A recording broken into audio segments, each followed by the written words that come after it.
I will show you the journey of a mouthful of food along a 7 meter of ingenious tubing. I will actually unravel this woman's cut, literally. Our alimentary tract is stuffed in one of our body cavities. To show you that, I have cut a whole body frontally in 2 parts. And we look at the cut surfaces. We see here the upper cavity for the brain. And the large body cavity here, the lung, in front the heart.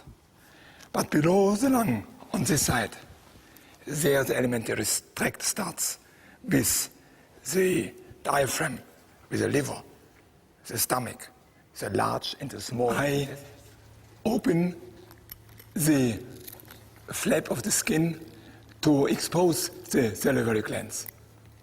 So in this demonstration, we're going to use the analogy, a perfectly reasonable analogy, of the gastrointestinal tract as a food processing plant. At the front, we have grinding molar teeth at the back. We have salivary glands.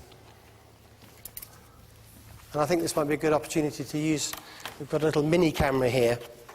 Exists there to mix up the food and the saliva and get a bolus of food ready to be transferred to the back of the mouth. The brain actually is attached now to the backbone, and I have now to go here at the back end or to loosen the skin. Marius, my assistant, thank you very much, you helped me. So. But it will give you the best view that's actually possible of the location of the esophagus in the body. You're just lifting back. So what I take off here is the vertebral column, here the starting of the rib, and here the brain with the skull, the back of the skull. So we don't need this because we want to look to the front. We want to see the pharynx. Skull aside, a little bit the hair to the side. Then what we see here from the back is the back of the mouth called the pharynx. Last time your conscious brain is in control of food, and for the rest of its journey, it's under the control of the intelligence of your intestines. So what we see, and I put the detection needle in here, so all the time it's kept open, and on the other side I put in a detection needle as well. Past the incisor teeth.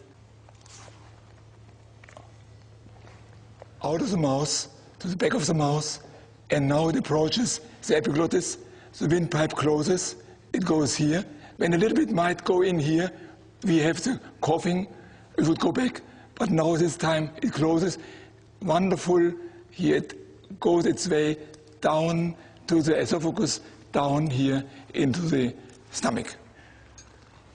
Just right of the big arteries in the vein who go up to the head. I loosen that, and indeed here we have the tongue. I have to cut this windpipe through.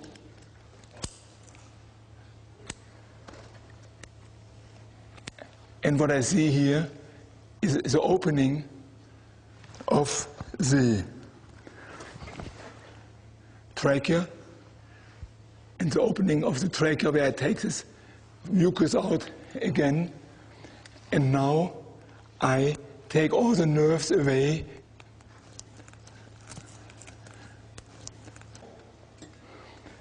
And I will do a cut below the costal margin, just along the diaphragm. Reflex that causes the abdominal muscles to tense if there's infection or inflammation or sometimes other bad things happening inside the abdomen.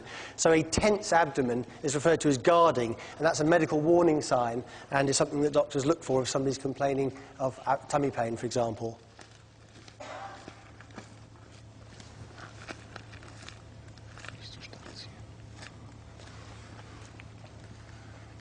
I actually cut here through 3 plates of muscle which protect the internal organs.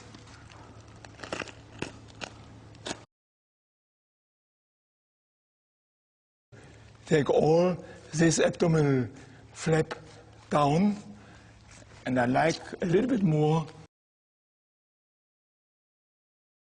And so let me explain. This is here the liver.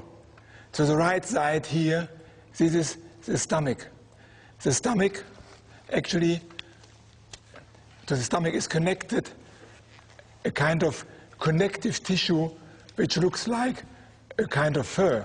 Greater momentum is that if there is infection inside the abdomen, this actually sticks to the area where it is attached here to the large intestine, so not to open the large intestine by accident. I cut it just from below and just at the border.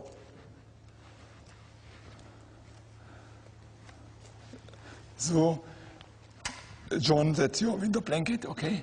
This is the large intestine, and below here is the small intestine. The side of the muscles and the back of the abdominal cavity. Here I feel the esophagus, and there it is, and there's also the tongue from the front, and yes. And now I can take the whole abdominal specimen down, knife.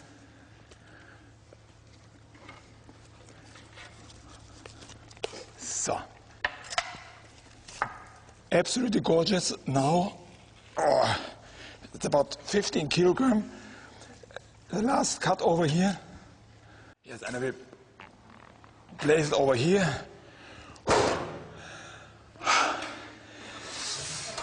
past the pharynx and the epiglottis, down the esophagus, and the next port of call. Now with water.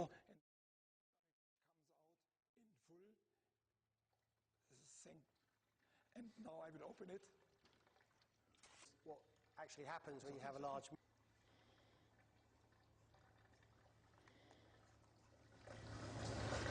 responsible for inducing a wave of contraction to go in the reverse direction and push the... and when the predigestion process has reached its conclusion... intestine, we see the folds and we see some food. Now after... food to be absorbed. The bowel also has a fairly constant structure throughout. Nourishment from behind, which is all along this convolute of the large and small intestine, especially here, we have to cut off in order to have the small intestine in its full length. So listen and have a look. For only a little bit of cutting here of this piece, I get a long piece of small bowel. Here an opening, a very important opening, where actually the juice from the liver through the bile ducts comes. And this big liver actually is an accessory organ for digestion. Outside of your abdominal cavity, but high up under the rib cage. Well, let's take a large knife and make some serious slices to look inside.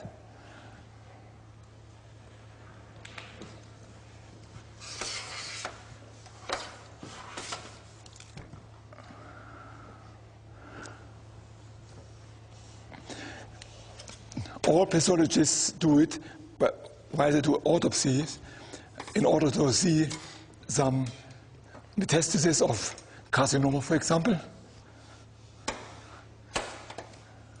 All the nutrients, the broken down nutrients from the small bowel come first, and the liver begins to rebuild those into our own constituents. So all the good stuff digested from our mouthful of food comes here from the gut before it's distributed around the body in the bloodstream. It looks a bit like a seahorse, but in fact in the body it's horizontal with its head nestled against the curve of the duodenum there. Glandular tissue, and I want to take a cut.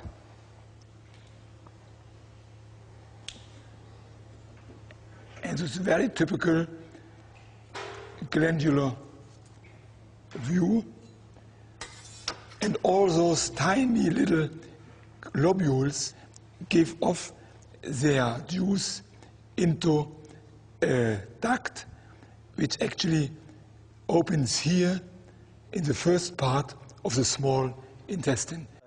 And these can originate in the gallbladder because one of the main jobs of the gallbladder is to concentrate the bile. At the back, and therefore we have to turn the whole organ parcel over, and the kidneys are protected in fat, and I have to open this fat capsule to reveal here the kidney.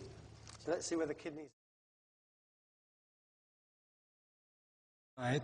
So I bisect the kidney in two halves.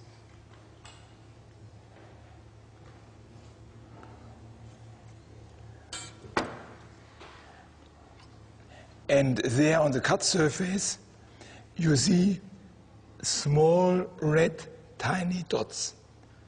Now this is what they look like. This little guy is called a glomerulus. There are about 1.5 million of these in each of your kidneys. Let's open now the large intestine, starting here from the last part of the small intestine. I go inside, crossing the border between small and large intestine, and I go this way, up. So the large bowel receives these are the indigestible remains of final meal.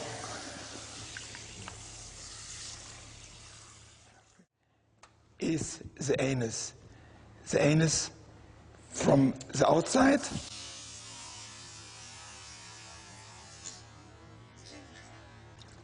And here a kind of circular muscle opens.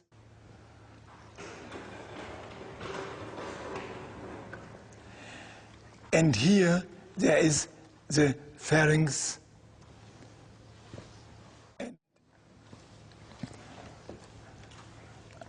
And here the stomach. Okay, would you come over here? That's one small intestine. Please go ahead here. And here starts this large intestine. And would you come over here? And over here. And actually, this is what I promised you. 1, 2, 3, 4, 5, 6, 7 meters of intestinal tract.